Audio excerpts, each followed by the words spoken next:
Hi hello नमस्कार. मी सुनंदा जोशी तुम्हा सगळ्यांचं पुन्हा एकदा एका नवीन व्हिडिओमध्ये खूप खूप मनापासून स्वागत करते. आज आहे मंडे आणि आज आहे ना जसं टायटल वाचून तुम्हाला समजलं असेल की रिसेंटलीच लावणच्या स्कूलमध्ये पेरेंट टीचर मीटिंग झाली. तर ती मीटिंग होती सॅटर्डेला आणि जसं जसं सगळ्या पेरेंट्सना तर माहीतच असेल की पेरेंट टीचर मीटिंगला आपण बऱ्याच गोष्टी डिस्कस करतो, बऱ्याच गोष्टी आपल्याला समजतात. आपल्या मुलीची किंवा मुलाची आपल्या म्हणजे बाळाची ग्रोथ कुठंपर्यंत आलेली आहे, तो कशामध्ये लॅक करतो हे सगळं समजतं. तर ह्या गोष्टी तर आम्हाला समजल्यात, पण हा व्हिडिओ बनवण्याचा मेन मोटिव्ह माझा वेगळा आहे. तर काय आहे ते सांगते तुम्हाला थोड्या वेळातच. तर रिसेंटली आहे ना एक दोन गोष्टी मी ऑब्झर्व देखील केल्या होत्या टीचरांचं आणि काही पेरेंट्सचं बोलणं. त्यानंतर आणखीन लावण्याचं पण काही कन्व्हर्सेशन माझ्याशी होत होतं. त्यामुळे मला समजत होतं की हां, काहीतरी वेगळं घडतं आहे ज्याच्यामुळं की लावण्य घाबरते. तर आज त्या सब्जेक्टवरती मला बोलायचं होतं आणि मला तुमचीही थोडीफार हेल्प हवी होती की आम्ही काय रिॲक्ट केलं पाहिजे ह्याच्यावरती, यासाठी म्हणून. तर सगळ्यात पहिलं तर रिसेंटली म्हणजे सॅटर्डेला पेरेंट टीचर मीटिंग झाली लावण्याच्या स्कूलमध्ये. तिच्या ग्रोथबद्दल समजलं थोडंफार आम्हाला. ओरलमध्ये ती थोडीशी लॅक करते. लॅक म्हणजे आन्सर्स ती देते बट खूप स्लो म्हणजे खूप हळू बोलते. मोठ्यानं लाऊडली आन्सर्स देत नाही हे आम्हाला समजलं. ती आहे थोडी शाय, यात काहीच प्रॉब्लेम नाही आहे आम्हाला पहिल्यापासून माहिती आहे ती लोकांशी मिक्सअप व्हायला थोडीशी घाबरते. पण आता ग्रोथ हळूहळू होईलच. आता बघू इथून पुढे काय होतं कसं होतं. आता जो मेन मुद्दा आहे ना तो काय आहे ते सांगते. लावण्य जेव्हापासून स्कूलला जायला लागले तेव्हापासून मी तुमच्याशी छोट्या मोठ्या गोष्टी तर शेअर करतेच. त्यातलीच एक गोष्ट मी शेअर केलेली होती तुमच्याशी की लावण्य एप्रिलमध्ये जेव्हा स्कूलला गेली ना त्यावेळेला की पहिल्याच दिवशी तिला कोणीतरी बाईट केलं होतं. म्हणजे कोणत्या तरी मुलानं की तिला बाईट केलं होतं आणि ती येऊन घरी नाव सांगत होती, पण ते नाव चुकीचं होतं. तिला तेव्हा प्रॉपरली बोलता येत नव्हतं. त्यामुळे तिनं नाव आम्हाला वेगळं सांगितलं होतं आणि त्या मुलाचं नाव होतं वेगळं. आता मी त्या मुलाचं नाव मेन्शन नाही करणार इथं, कारण ते योग्य नाही दिसणार त्यामुळे.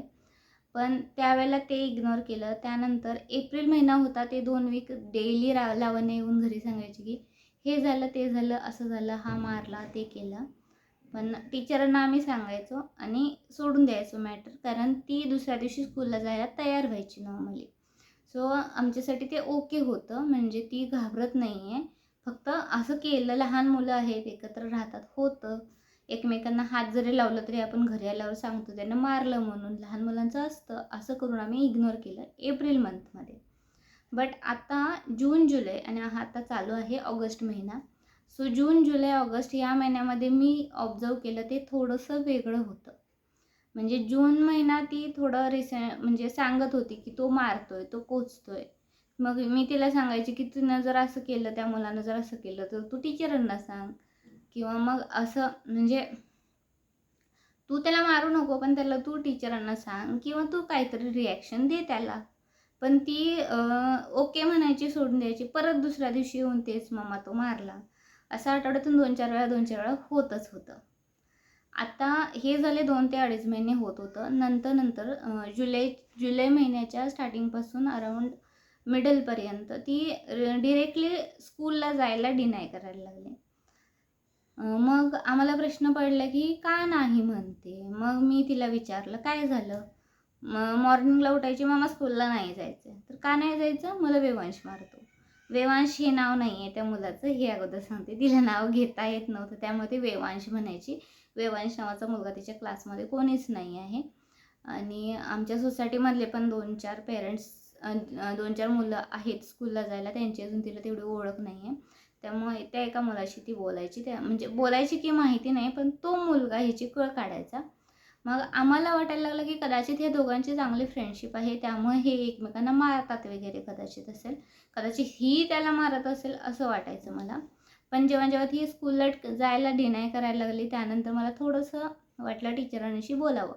1-2-3 वेळा टीचरांना सांगितलं. टीचर म्हणाल्या हो असं होतं, आम्ही लक्ष देतो त्याच्यावरती. झालं 1-2 वेळा असं म्हणाल्या आणि त्यांनी म्हणजे लक्षही दिलं त्याच्यानंतर. आता रिसेंटली या 8-10 दिवसात लावण्याची कंप्लेंट बंद झाली, कारण मी थोडं इग्नोर केलं. म्हणजे ती मला जेव्हा म्हणायची ना, हा असं मारला, असं केला, तसं केला, रिसेंटली मागच्या एक 15 दिवसापूर्वीपर्यंत म्हटलं तर मी थोडंसं म्हटलं की लहान मुलांचं होतच असतं, ही डेलीची येऊन सांगते म्हणून मी इग्नोर केलं. बट ही गोष्ट इग्नोर करण्यासारखी नव्हती, हे आता आम्हाला समजलं जेव्हा आम्ही पेरेंट टीचर मीटिंगला गेलो. तर इग्नोर करण्यासारखी का नव्हती ते सांगते तुम्हाला.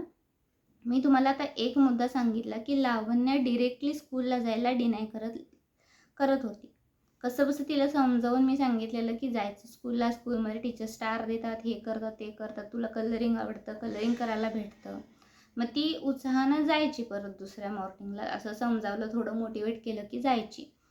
पण आता पेरेंट टीचर मीटिंगला गेल्यानंतर आम्हाला ती स्कूलमध्ये कशी रिॲक्ट करते ते समजलं. म्हणजे जर एखादा मुलगा ॲक्शन करत असेल तर लहान मुलं साहजिक आहे, एकानं मारला तर दुसरा फटकन मारतो. पण लावण्य तसं काहीही करत नव्हती. थँक गॉड की ती काही तसं मारत वगैरे नाही आहे. हे चांगलीच गोष्ट आहे, कारण उगाचच दुसऱ्यानं आपल्याला मारलं म्हणून आपण त्याला मारणं हे चुकीचं वाटतं. आणि असं आम्ही तिला कधी शिकवलं देखील नाही आहे. ती मार खाऊन येईल पण मारणाऱ्यातली नाही आहे. आणि असंच होत होतं. मग आम्ही टीचरांशी थोडं डिस्कस केलं पेरेंट टीचर मीटिंगला की ती डेली घरी येऊन आम्हाला असं असं सांगते, एक मुलगा तिला मारतो किंवा एक मुलगा तिला हे करतो. आणि त्यावेळेला आम्हाला जे समजलं ते थोडंसं आमच्यासाठीही शॉकिंग होतं. म्हणजे आमच्यासाठी पण थोडं धक्कादायकच होतं म्हटलं तर चालेल. आणि आम्ही स्वतः हे नोटीस केलं. आता जो मुलगा हिची कळ काढायचा ना, तो मुलगाही तिथं पेरेंट टीचर मीटिंगला त्याचे पेरेंट्स, तो मुलगा होता, ते टीचरांशी बोलत होते. आणि आम्ही जस्ट क्लासमध्ये एंट्री केली आणि तेव्हा मी ऑब्झर्व केलं की तो मुलगा डिरेक्टली लावण्याकडे आला आणि तिचे गाल असे धरून डिरेक्टली तिला कोचायला लागला. आणि त्यावेळेला ना, ठीक आहे, नॉर्मल असं करत असेल तर काही नाही वाटत, पण त्यावेळेला यांना लावण्याची रिॲक्शन बघून थोडंसं घाबरण्यासारखं होतं. कारण तिचा चेहरा पूर्ण डल पडला होता. म्हणजे ती घाबरल्यानंतर आपण जसं घाबरा होतो ना चेहरा, तसा तिचा झाला होता. आणि तिला समजत नव्हतं की काय रिॲक्ट करू. आता मम्मी पप्पा समोर आहेत तरी देखील हा असं करते. मग हे आमच्यासाठी थोडंसं शॉकिंग होतं. त्यानंतर मग आम्ही डिसाईड केलं की खरंच ह्या गोष्टीवरती सिरियसली बोललं पाहिजेत. टीचरसुद्धा आम्हाला म्हणाल्या, तुम्हाला जर योग्य वाटत असेल तर तुम्ही योग्य ती ॲक्शन घ्या याच्यावरती. म्हणजे टीचरांशीच नाही तर तुम्ही आत्तापर्यंत आम्हाला सांगत आलात, पण ते आमच्या वरचे कोऑर्डिनेटर आहेत किंवा प्रिन्सिपल आहेत, त्यांच्याशी सुद्धा तुम्ही संपर्क करू शकता, असं त्यांनी आम्हाला सांगितलं. सो आता काही गोष्टी समजल्या की क्लासमध्ये आम्ही नसताना, हे आमच्यासमोर घडलं हे तर मी तुम्हाला सांगितलं, पण आम्ही नसताना जेव्हा तो तिची कळ काढायचा त्यावेळेला लावण्य काय रिॲक्ट करायची हे मी टीचरांना विचारलं. त्यावेळेला टीचर म्हणाल्या की स्टार्टिंगला जेव्हा तो तिची कळ काढायचा त्यावेळेला कळ काढायचा इन द सेन्स की तिला हर्ट करायचा, तिचे गाल ओढणं किंवा टिफिन पालथा घालणं किंवा काही पण असं थोडं मिसबिहेवियर टाईपच म्हणू शकतो आपण, असं तो तिच्याशी वागायचा. त्यावेळेला लावण्याची काय रिॲक्शन असते मॅम, असं मी मॅडमना विचारलं. त्यावेळेला मॅडम म्हणाले की ती सुरुवातीला जेव्हा तो तिची कळ काढत होता किंवा तिच्याशी मिसबिहेव थोडं करत होता त्यावेळेला ती खूप घाबरायची, खूप म्हणजे खूपच घाबरायची. आणि लावण्या घाबरल्यानंतर काय करते हे मला डिरेक्टली माहिती आहे. ती अजिबात मिक्सअप होत नाही, एका ठिकाणी जर बसली ती जागची हालत नाही. आणि तशा टाईपमध्येच ती करत होती. टीचर तिच्या बोलल्या की डिरेक्टली असे तोंडावरती ती हात घेऊन बसायची, तोंडावरचे हात काढत नव्हती, तिला भीती वाटायची, हे आम्हाला समजलं. आणि काही वेळासाठी तर ती फक्त मॅमच्या पाठीमागं, म्हणजे मॅमची ओढणी धरूनच फिरणं किंवा मॅमच्या साडीला धरूनच फिरणं असं करत होती त्या मुलाला घाबरून.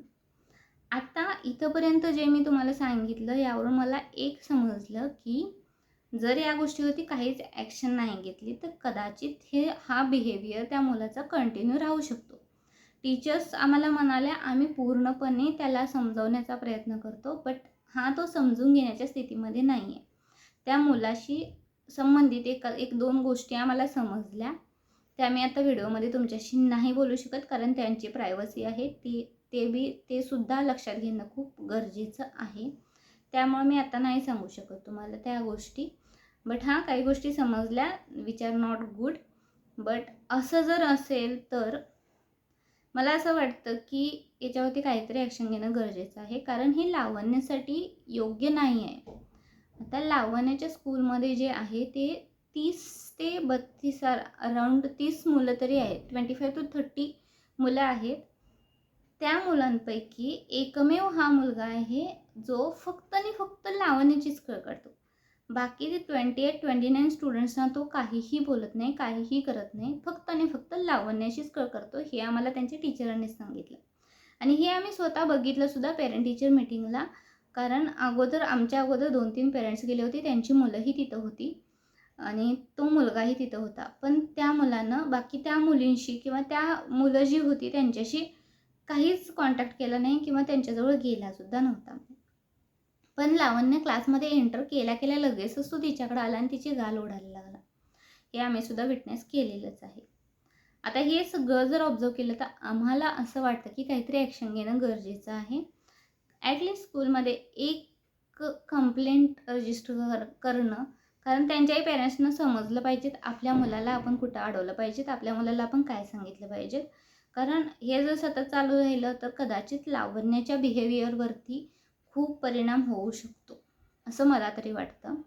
तर तुम्हाला काय वाटतं हेही मला माझ्याशी नक्की शेअर करा. ॲज अ पेरेंट म्हणून तुम्ही हा व्हिडिओ बघत असाल किंवा एखादे गार्डियन्स म्हणून बघत असाल किंवा एखादे टीचर असाल तर तुम्हाला ह्याविषयी काय वाटतं हेही मला नक्की सांगा. कारण मला तुमचा सल्ला घ्यायला खूप आवडेल ह्या विषयावरती. कारण हा विषय जेवढा लाईटली घेतला आम्ही तेवढा घेण्यासारखा नव्हता. कारण तिच्या बऱ्याचशा गोष्टी ती सांगत होती आम्ही इग्नोर केलं, लागलं असेल चुकून, झालं असेल चुकून म्हणून.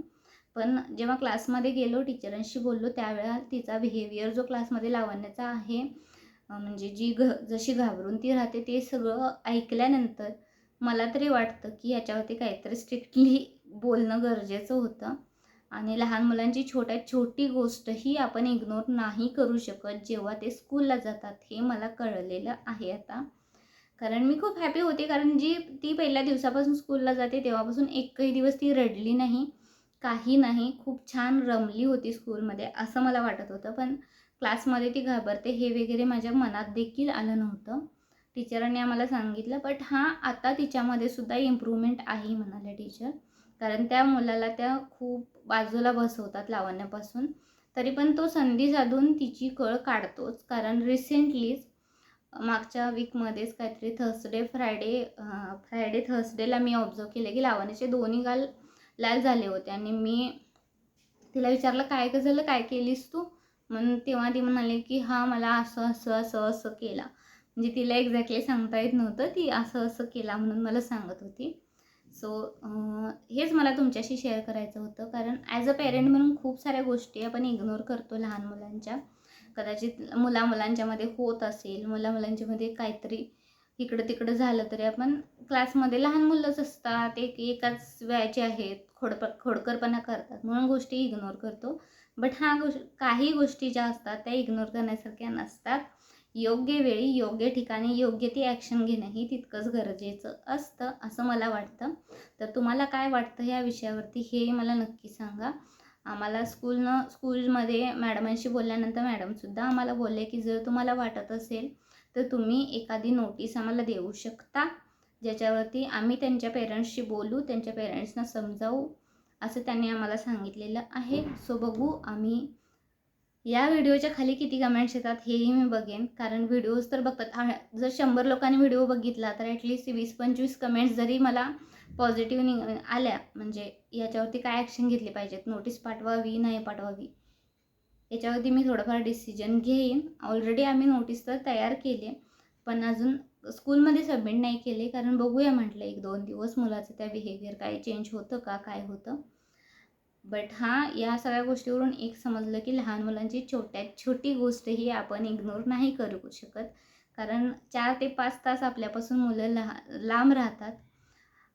त्या दरम्यान काय होतं काय नाही ते जे घडतं ते सगळं येऊन आम्हाला सांगतात. पण आपण कसं होतं ना, घरी जे वागतात त्याचंच ॲनालिसिस करून आपण ठरवतो की ठीक आहे चला क्लासमध्ये असं झालं असेल आणि असं केलं असेल.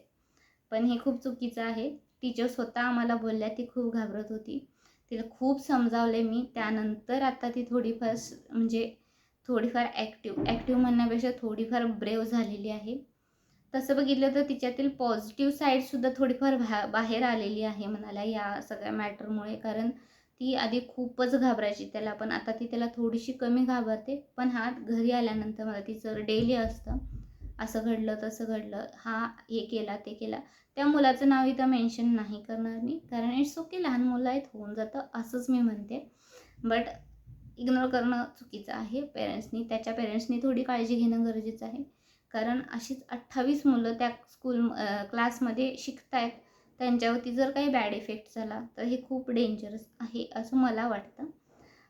तसं सिरियसली घेण्यासारखा विषय नव्हता, म्हणून इग्नोर केलेलंच होतं. बट आत्ता डिस्कशन करूया म्हटलं, तुमचं काय म्हणणं असेल बघूया असं मला वाटलं. कारण हा व्हिडिओ जो आहे तो मी पब्लिश केल्यानंतर मला समजेलच कुणाचं काय मत आहे. सो हेच आज तुमच्याशी मला छोटंसं शेअर करायचं होतं. पेरेंट टीचर मीटिंगमध्ये घडलेली घटना होती. त्याच्या अगोदर लावण्यानं जे काही केलं ते मी तुमच्याशी सांगितलेलंच आहे. ओव्हरऑल जो व्हिडिओ आहे तो स्किप न करता बघा आणि प्रत्येक मुद्दा लक्षात घेता. तुम्हाला काय वाटतं, आम्ही ॲक्शन घेतली पाहिजे का, कंप्लेंट फाईल केली पाहिजे का टीचरांच्याकडं, हे कमेंटमध्ये मला नक्की सांगा. आणि आय होप तुम्हाला हा जो काही मी व्हिडिओ बनवलेला आहे छोटासा, याच्यावरून समजलं असेल की आपण मुलांची कोणतीच गोष्ट इग्नोर नाही करून चालत. त्यांच्या प्रत्येक गोष्टीची आपण थोडीफार दखल घेतलीच पाहिजेत, टीचरांशी कॉन्टॅक्ट केलाच पाहिजेत. त्याच वेळेला आय होप तुम्हाला हा व्हिडिओ आवडला असेल. तुमचा सल्ला काय आहे मला जाणून घ्यायला आवडेल. सो नक्की मला सांगा आणि लवकरच नवीन व्हिडिओसोबत आपण भेटूच. Bye bye.